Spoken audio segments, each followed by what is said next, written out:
Hey, what is going on, you Scandinavian Scatterbug? Today, I'm taking a look at some of the top lists, or the top 16 lists from a huge tournament that just took place in Japan. 2,500 players, which is ridiculous. I can only hope that tournaments over here in North America can eventually get that big. But they have basically the same format as us right now. They have like +1 Japanese set, which is like half of one of our sets. So they have stuff like Luminous Energy and Archazot or Archazone Stadium. So they got cards like that. So a couple different cards than what we currently have in our format. But pretty close, so it's a pretty good, might be a pretty good indication of where we're going with our meta, or where the way our meta will kind of develop. So we'll take a look at these lists, give my thoughts on them, talk about some of the new cards and how they interact with certain decks and certain matchups and stuff like that. We're just going to be going through it first place to 16th place. So first place was actually a Miraidon EX deck, which is a deck that was super hyped to begin with Scarlet and Violet when rotation first hit, but then kind of didn't really have a great showing in general, didn't really do too much, and it seemed like it was maybe just kind of an overhyped deck. But this list is actually really interesting. So you got some of the usual suspects in this deck, of course, the Miraidon, the Lugia VMAX, the Raikous, Drapion in here for the Mew matchup. Research is the heavy draw supporter. In this one, you got the Arvins, which is a super powerful card in this deck.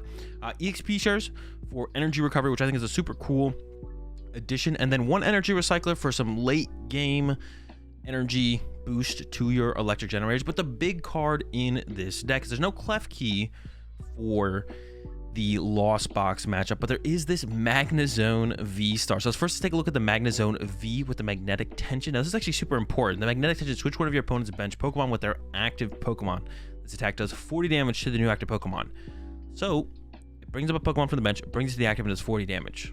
So if that Pokemon is weak to lightning, you do 80 damage. Manaphy has 70 HP and is weak to lightning. So Magnezone V can KO Manaphy, and then you can use Magnezone VSTAR with the Electro Star VSTAR power attack to do 90 damage to two of your opponent's benched Pokemon, usually picking off double Comfey. So a pretty aggressive 1-2 punch combo here with the Magnezone. If you go first, you can just bench the Magnezone V aggressively, force your opponent to get the Manaphy out. If they whiff it, you go into the VSTAR, and then you just like snipe two Comfeys or whatever. And if you go second, you can turn one attack with the Magnezone V, knock out the Manaphy, and then even if you get Respawn KO'd by something like a Dragonite V or something like that, you still have the second Magnezone V into VSTAR later on to potentially pick off double Comfeys from your opponent. So a really cool addition to the deck to try and handle and kind of manage the Lost Box matchup. So it's like really the cool difference we see in this list compared to a lot of the other Miraidon lists that have been running around. This was the only Miraidon deck in top 16, was the championship deck overall. So really cool take on the deck, something new, something different for sure. The rest of it pretty straightforward, pretty just aggressive Miraidon stuff, but the Magnezone really adds like a whole different element to the deck to kind of handle that Lost Box matchup. So I thought it was really cool to see. Definitely think it's worth trying out and testing out for that matchup. The second place list was a Lugia list, and actually compared to the other Lugia lists, this one is pretty much what we're working with right now in the current standard format. You got the Lugia, the single strike stuff. There's Luminous Energy out, and there's some of these lists do have Charizard, but this one was basically what we've just been seeing from Lugia decks as of late. As of right now, even though they have the extra set to work with, this Lugia list, second place list, just pretty much single strike Lugia. They do have the new energy in here, the Jet Energy. Just provide just a colorless, but when you attach it from your hand to one of your bench Pokemon, you may switch it with your active Pokemon. So kind of like an extra switch. It doesn't work with Archeops. Like you can't Archeops for the Jet Energy and then switch the Pokemon to the active. You have to do it from hand, but may as well have like a different option of energy you could attach from hand to get an extra effect out of it. And besides that, pretty straightforward, pretty much the same. There's a Roxanne in here, which you don't see all the time. Some extra disruption, pretty good, very strong against the Lost Box matchup. Same thing with the Radiant Serena, another strong option against Lost Box. So we see them leaning heavily towards having the Lost Box techs. Roxanne can also be pretty good in like mirror match to stop like a boss or something, but I think its best matchup is definitely that. And then 2 Collapse Stadium, once again, Collapse Stadium really good against Lost Box. I think Collapse Stadium and Lugia is actually just really powerful in general. It's definitely a card that I've been wanting to test out, because removing your own like Lugia, or specifically the Luminions is usually the one that comes up, is you have Luminions on your bench and you want to remove them with the Collapse Stadium.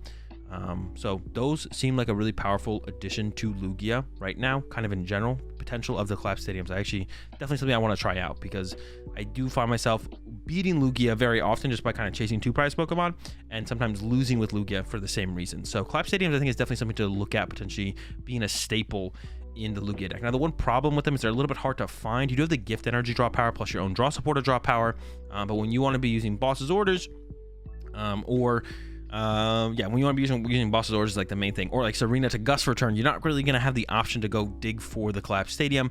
You're not really a deck that digs through their whole deck throughout a game very aggressively. You're not playing like Research every turn or anything like that. So the one thing I have found with Lugia in general, whenever I've ever played Collapse Stadium in it, is it's just you don't really see that many cards turn to turn. So the chance that you actually see the Collapse Stadium just isn't very high. But might be worth the benefit, you know, removing Luminian, pretty powerful. And they just in general against Lost Box, being able to take certain liabilities off your board or anything that has a lot of damage on it against Lost Box is always very good. So Collapse Stadium is always going to be very good against Lost Box no matter what. But you do got to find them. The Lost Box matchups generally tend to go a little bit longer as well. So you have a couple more turns to try and find those Collapse Stadiums. We do have an Arceus deck coming in at number 3rd, and I think this probably is the best way to play Arceus. It's been the most successful that I've seen so far. I haven't tested a whole ton with the Arceus Giratina, but it is the 3rd place list here in this tournament, and pretty straightforward, pretty standard, nothing really too crazy. The Capturing Aromas in here is something I've kind of questioned a little bit, but I don't know what else you'd play kind of instead of them. If you had like Evolution Incense or something like that, I'm sure you'd play that. You don't really want to play like the Mezagozas to increase your Pokemon drawing out. You'd rather play your Pat to the Peaks and stuff like that. So nothing too crazy here. Arceus, Tina, some B-Barrel action, Squavette, no Luminian, which I thought was interesting. A Charon's Karen here as well. Have a little bit of extra healing against specifically the Lost Box matchup. The Charon's Karen is super good against that. So nothing too crazy here. It does have 2 Lost Cities in it, which I found interesting. I guess for the Lost Box matchup, you maybe want that as an object, especially like to be able to like use Giratina to like KO the Dragonite V or any heavy hitting Pokemon like that.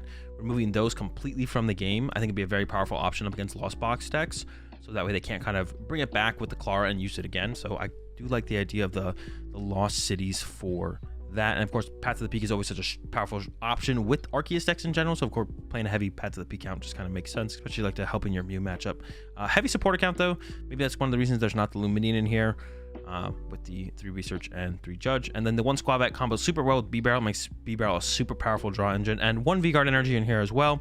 You can find that with the Starburst, sometimes turn 2, or just naturally drawn into it to protect your Arceus or your Tina at some point is pretty strong. No Radiant Pokemon in here. Of course, it is pretty heavy on Path to the Peak, but I could still see a Gardevoir, a Radiant Gardevoir being played in here to potentially stop other Giratinas from knocking out your Arceus or your Giratina. Or stuff like that. So a little bit surprised to not see the Radiant Gardevoir in here. Thought it would be kind of an auto inclusion in general. But yeah, that's the only other real thought I had on this one. Moving along, we got 4th place Lugia deck. Now this is one of the different Lugia builds. Now it's got heavy on the, really heavy on the Jet energy. 4 of those move one of your bench Pokemon to the active. And I think the reason for that has to be that there is a Weirdeer V in here. Now this is like a full colorless build. 4 double turbo, 4 Jet energy, 4 V-Guard, 2 Gift, and 2 of the Regenerative Energy. Regenerative Energy, I wasn't sure if it was going to be kind of a staple in these Lugia decks, but after playing with the deck quite a bit, it really is helpful against these Lost Box decks. When they turn 1, hit your Lugia V with Cram, attach the Regenerative Energy, basically remove that damage fully from play. Don't have to worry about it. Now, there's the Radiant Pokemon of choice in this one actually is the Radiant Gardevoir, which I thought was interesting. No Serena, so we're going to have a little bit of a hard time against Lost Box, I think, overall. But you do have something, you have the Charon's Karen here, no Collapsed, but the Charon's Care, of course, can be very powerful. There's a Snorlax in here with the Thumping Snore as well, which can also be like a tricky Pokemon for Lost Box to handle sometimes. They can always just kind of Sableye or Greninja around it. And that's like another thing we haven't seen a lot of these Lugia decks play anymore, is none of them are playing like Manaphy or anything, so you can always just kind of snipe the Archeops. So that's like the big play that Serena's really strong against, is like Lost Box will go snipe Greninja, the 2 Archeops, and the next turn Sableye, remove the Archeops completely from play. And then whatever you set up to that point is kind of your attackers that you're working with for the rest of the game. But Charon's Care, the Roxanne, and the Weirdeer is like a super cool card to be included in here. It does 40 damage for each energy attached to it, and then when it comes from your bench to your active, you can detach any energy from any of your other Pokemon in play to the Weirdeer. So basically you can 1-hit KO anything. So really cool inclusion with the Weirdeer. Yeah, so this full colorless build of Lugia. We saw people try and do this initially when Lugia came out, and it wasn't too much success, but top 4 here at this event with a new take on the colorless Lugia is definitely cool to see. Lost Box, this one actually is interesting because it's still rocking the Kyogre. I haven't seen Kyogre in a Lost Box in a while. I thought for sure it would probably be kind of a dead inclusion, but a super aggressive build of Lost Box here.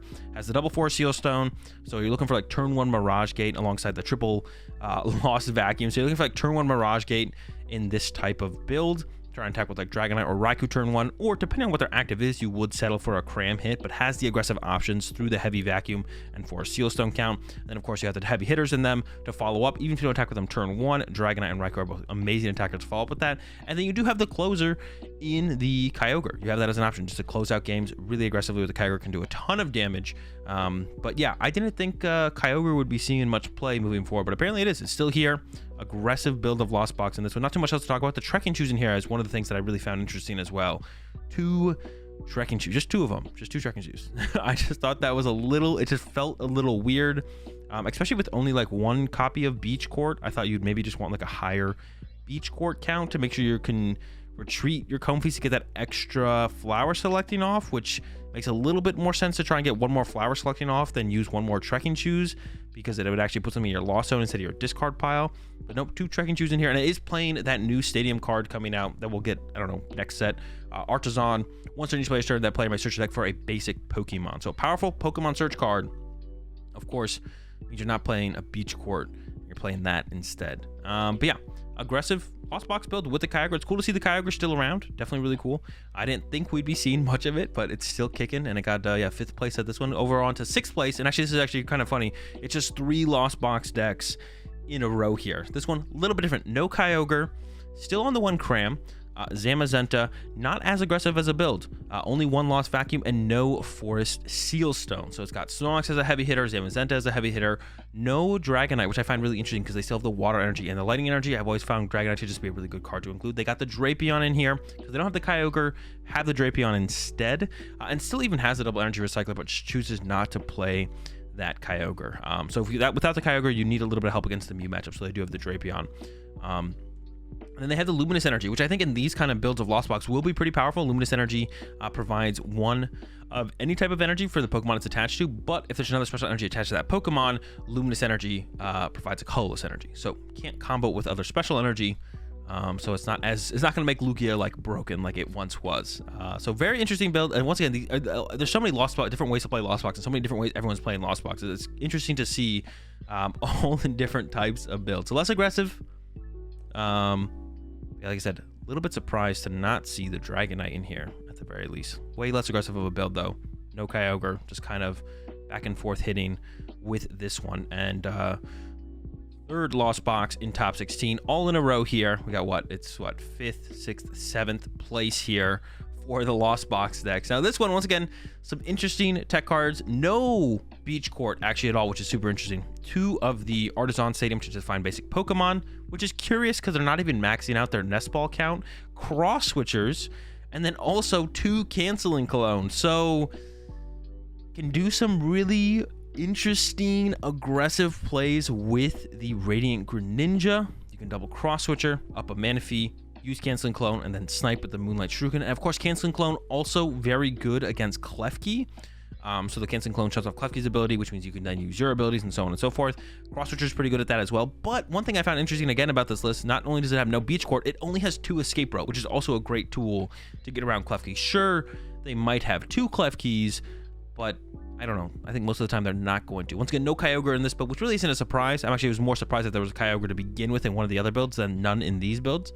So has the Drapion once again for that. Has the Raikou V and the Sky Seal Stone. What did I mention about that? About the last? This one has Sky Seal Stone, no Forest Seal Stone. The Sky Seal Stone less aggressive. Same thing here in this build as well. Yeah, Snorlax is a hitter. Once again, 1 Cram. Everyone on the 1 Cram. You do have the Heavy Ball, of course. And with Nest Ball, I feel like you do have more consistent outs to the Cram as well. This one is also rocking those Jet Energy to try and get some extra comfy uses off in certain situations. So this build was like really bizarre to me. I kind of like the Canceling Colognes.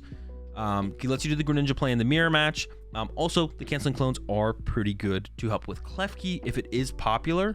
But the lack of Escape Rope kind of threw me off. Only 2 Escape Rope really threw me off. But I guess when you have the Cross Switchers, that's kind of the trade-off you're taking. Of course, if you're playing a Mirage Gate build of Lost Box, though, alongside the Cross Switchers, that's like a lot of stuff to manage when you're having to Lost Zone, you know, with your Flower Selections and your Kolsch and stuff. So that, like, it feels like a lot's going on there for sure, to be honest. But I do actually like the Cross Switchers and like the Sablezar build because I feel like you're a lot more streamlined around a lot more low maintenance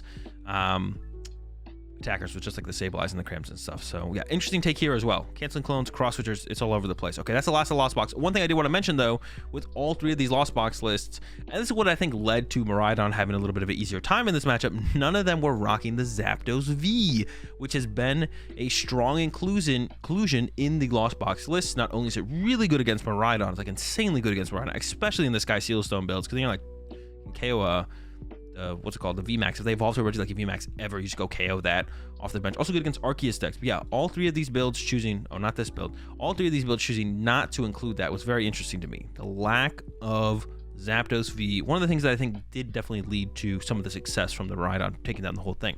Another Lugia build, once again, a little bit different, heavier on the whole colorless thing, but one thing I like about this build is that they're rocking the Radiant Charizard. Radiant Charizard is back once you get the Luminous Energy back. Of course, you can't have Luminous Energy plus another energy attached to the Pokemon, but that's fine. Charizard, at the end of the game, only needs that one energy to attack with the Combustion Blast. So, big fan of Charizard making its way back into the deck, and it becomes more of a colorless build. Once again, still has the Weird Ear, double Snorlax actually with the Thumping Snore, a penny for some resetting. I don't know when we're ever using the penny. That's an interesting inclusion as well. One Collapse Stadium as well. We're seeing the collapse out here again. Echoing Horn and Choice Belts in this build. Actually, that makes me think there was no Choice Belts in the other build. Yeah, no Choice Belts in the other build. But I guess alongside the Charizard, you probably want to be rocking the Choice Belts once again. Also, Choice Belt, I think combos still pretty well with Lugia VSTAR. I've found when I'm playing Lugia that a lot of times I'm trying to keep it so I can still attack for 220 damage, because the double turbo energy throws that off a lot, because there's a lot of V Pokemon and EX Pokemon in the current format that have 220 HP. It's hard to want to commit for non-double turbo energy to Lugia, because it's a lot of energy to commit there, and then you're not really getting value out of your double turbos. But having Choice Belt in the deck, once again, will kind of help with that overall. So another take on the Lugia deck. The Jet Energies, the Weird Ear, super cool to see. And Charizard is back thanks to the Luminous Energy. Love to see that. And yeah, it looks like when we're going this full colorless route, a lot of people like that Snorlax in there as well. So that's interesting to see. Another Lugia list. This one, once again, single strike. So we've seen two single strike builds, two colorless / Charizard builds. And this one is almost exactly the same as, actually might even be close to the list that got second. Two Collapse Stadium. Once again, heavy on the collapse. It seems like that's kind of the way the Lugia lists are kind of trending. And it does make sense. Removing those two prize liabilities, whether it be, it could be Luminian, it could be Lugia, it could be even a T-Tar, whatever it is, removing those from play with the Collapse Stadium, while also giving you a stronger Lost Box matchup by removing damaged Pokemon in play seems pretty good. This one is rocking the Radiant Gardevoir though, to reduce that damage from the one-hit KO potential. I haven't quite found enough situations where the Gardevoir lines up better than the Radiant Serena to help for the Lost Box matchup, so I'm not really sold on the Radiant Gardevoir yet, because I feel like the V-Guard energy usually does the exact same thing that the Radiant Gardevoir would do, but Radiant Gardevoir doesn't quite do what Radiant Serena could do. So I'm still kind of on the Radiant Serena train, personally, to be honest. But once again, Collapse Stadium, seeing the trend of this, like, it makes me want to put Collapse in my Lugia decks, that's for sure. Gardevoir list coming up here as well. Candy build. This is something we haven't seen as much of recently. I feel like personally I haven't seen as much candies, but yeah, candy build, nothing too crazy here. The one cool card that I did want to talk about in this list is the Picnic Basket. It's a card that came out. It looks a little bit weird, but it actually is pretty strong in the Gardevoir deck to help you charge up your Shining Arcana Gardevoir. Click on it, we could read it. Heal 30 damage from each of your Pokemon, both yours and your opponent. So Gardevoir is basically a one-hit KO deck for the most part. You're rarely ever taking two-hit KOs. The only matchup where I've ever like hit something and not KO'd is up against like Goodra, I think. But Picnic Basket means that you can load 6 energy on your Shiny Arcana Gardevoir, then play the Picnic Basket, and then load 2 more energy on your Shiny Arcana Gardevoir, and then even go attach return, and you have 9 energy on your Shiny Arcana Gardevoir, which means you can hit for 330 damage, which means you're KOing Mew VMAXs. That's where I'm kind of stopping there. You don't even need, it's Mew VMAX is like the main one, to be honest. You can one-hit KO stuff like Mew VMAX. Also, Choice Belts in here is an interesting inclusion as well. This opens up higher hits, heavier hits from your Gardevoir, your Zacian, and it allows the Gardevoir EX to actually take like turn 2 one-hit KOs with the rare candy on stuff like Lugia V, which is like a super powerful turn 2 play potentially. Just kind of hard. It's a lot to line up, and that's why I think we haven't seen the Choice Belts in the build, because it is like a whole ton you need on your second turn. But you can definitely get there. We do see like a lack of the jellies in this build. Still has a Collapse Stadium, but I would imagine with a build like this, even though you have the Picnic Basket, usually the fear up against the Lost Box builds is like every single turn Sableye is like knocking something out and putting just a little bit of damage somewhere else. So even with like the Picnic Basket, the Collapse Stadium, I think this is still come up a little bit short up against the Lost Box. And one card that is actually not in this list that was actually a pretty big surprise to me is there's no Sky Sealstone, which, to be honest, that makes zero sense to me because that card has been insanely good in all of the games I've played with this deck. Sky Seal Stone has been absurd. So that I don't get. I don't get why there's no Sky Seal Stone in here. But everything else I think is cool additions and has their place for situationals. Like Choice Belts, super cool. Picnic Basket, super cool. Lack of Sky Seal Stone, not super cool. Because Zacian is basically your best attacker. Why not have it get +1 prize card in certain situations? That doesn't make any sense to me. Got another, oh wait, there was a second Miraidon list in top 16, but this one is a Flaffy build. And this build of Miraidon, to be honest, I haven't played with it much at all, and I don't really know where I stand with it. So basically the trade-off here is instead of playing the Regieleki VMAX to get to the point where the Miraidon can take big one-hit KOs on bigger Pokemon, you actually just play Raichu V to take those big one-hit KOs. So you still have that early game's explosive potential for turn 1 going second KOs with the Raikou, with the Miraidon EXs. You still have 4 electric generators, but you have a little bit more sustained energy acceleration through the Flaffies, and then you still have that big one-hit KO potential. It just comes from the Raichu V instead of just Miraidon after Miraidon or Miraidon plus a Raikou, whatever it might be. Then Raichu gets involved, and Raichu kind of comes in and takes some big, so the big one-hit KOs instead. So it's a different take on Miraidon that I haven't really messed around with too much. I don't have too strong of an opinion here on this one, but I think it definitely is worth exploring and trying out. Manaphy in here, of course, you need that because you have to protect your Flaffies from the Lost Box matchup for sure. And then you got the Drapion in here to help along with the Mew matchup, which actually after playing that matchup with, you know, more straightforward build of Miraidon, the Mew matchup without the Drapion, I've actually found to be pretty tough, to be honest. That one's like actually pretty tough. So different way to take a different look at the Miraidon deck for sure. I don't know. It could be as good. I'm not sure. It didn't win the tournament, that's for sure. Got a Mew here. Heavy control Mew, nothing really special at all. There's no new cards in this build. 4 Path, 4 Vacuum. Not too much to say. Lack of no Oricorio, which is like not super interesting. I think no Oricorio is probably the way to go. I think Mew's really in a lot of trouble in the current meta, even when you're not going up against like Lost Box or what's like another bad matchup, or Lugia, which are both like bad matchups. I feel like for Mew, you're going up against decks like the Miraidon that just have also a Drapion in there to make it a free matchup for them as well. So I think Mew's in a really bad spot in the meta right now, and I think this top 16 pretty much reflects that pretty well. Almost all the decks can handle Mew really easily, and we only see one Mew in the top 16 overall. Mew, of course, still a very powerful deck, so it being in top 16 isn't a surprise, but yeah, I'm not a fan of Mew right now at all. Another Lugia list, once again, going back to the single strike. Once again, that trend of collapsed stadium is still happening here. Still got the collapse. They're going with the Serena instead of the Gardevoir. So we see a pretty much an even split on the Lugia lists in the top 16 here of so far of the colorless builds. 3 single strike, 1 colorless, and then this one has that Drapion in there as well. Nothing else too ridiculous. I guess one thing we haven't seen in all the Lugia lists as well is not all of them are rocking the Pumpkaboo, and that kind of makes sense because the main path deck, Mew isn't really that strong right now, so not playing a super high count of, or playing a super high count of stadiums, you know, 3, even sometimes 4, playing the Pumpkaboo as well doesn't really seem necessary. I haven't been personally playing the Pumpkaboo in my build of Lugia because that's how I've been feeling about it. It's like, if I have 4 stadiums, do I really need a Pumpkaboo as well? Probably not. I think I can probably get by. There's not that many path decks. Of course, the Arceus decks are still rocking paths, but yeah, Mew not being as popular as it once was. Yeah. And the expected BDIF going into this format, or the deck that was kind of hyped up the most, only one top 16 slot here with the Lost Tina. 2 Tina decks total in top 16. 1 was the Arc Tina, 1 is the Lost Zone Tina. But yeah, going into this format, Lost Zone Tina was definitely being hyped up to be the BDIF. Not really though. Of course, it struggles against Lost Box is one of its main problems, I feel like. And then even when you go up against stuff like Lugia or other 2 prize back and forth decks, I feel like you really don't have a strong edge.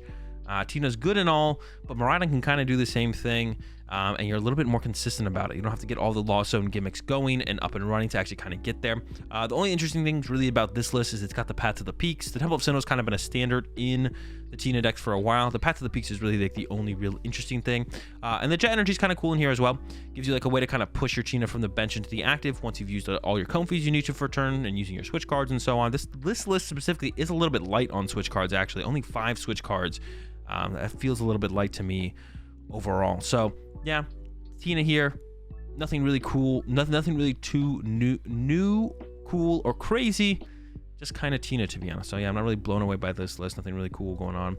Another single strike Lugia. So overall 4 single strike Lugias, and then 2 colorless Lugias. This build, the only thing different in this build, once again, collapsed stadium in all the lists I think so far, right?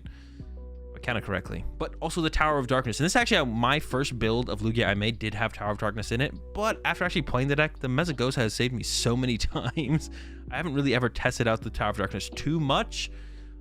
It is possible seeing those couple extra cards through the Tower of Darkness could be what gets you to your next Archeops, but I feel like just probably flipping the 50-50 on the Mesagosa 1 or 2 turns in a row to try and get to the Archeops, probably a little bit more powerful than Tower of Darkness.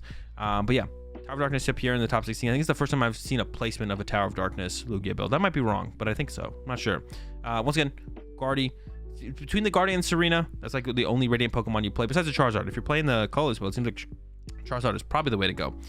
But yeah, another single strike Lugia, nothing too crazy there. And to close it out, another colorless Lugia build. So it's at 7 Lugias total in the top 16. That's a lot of Lugias, one getting all the way to second place. We see 3 colorless builds of it, and then 4 single strike builds. I think that was the biggest shakeup that I've seen so far from their new set, is with the addition of Jet Energy, Luminous Energy to potentially play Charizard, but we only saw one of the 3 builds playing the Charizard.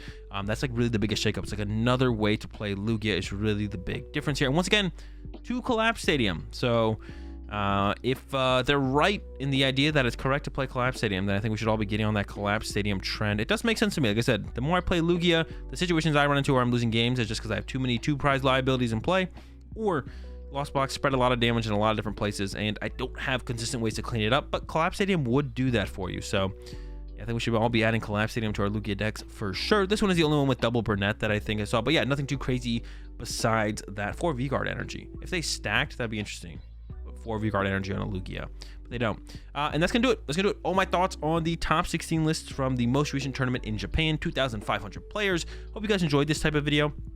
I didn't want to go too far in depth on like any of the decks besides that, but let me know if there's anything else you wanted me to expand on a little bit more in these videos. I kind of only tried to talk about the things that I thought were cool or interesting, and overall how I feel like the decks kind of fare in the meta, or how good they are. But let me know if there's anything you felt like you would like to hear me expand on a little bit further in a future video like this, where I kind of just like take a look at tournament results, look at the deck list, look at the cool and interesting stuff, or things that I find cool and interesting. If you think I could do a better job, let me know in the comment section down below, and I'll catch you all in the next video.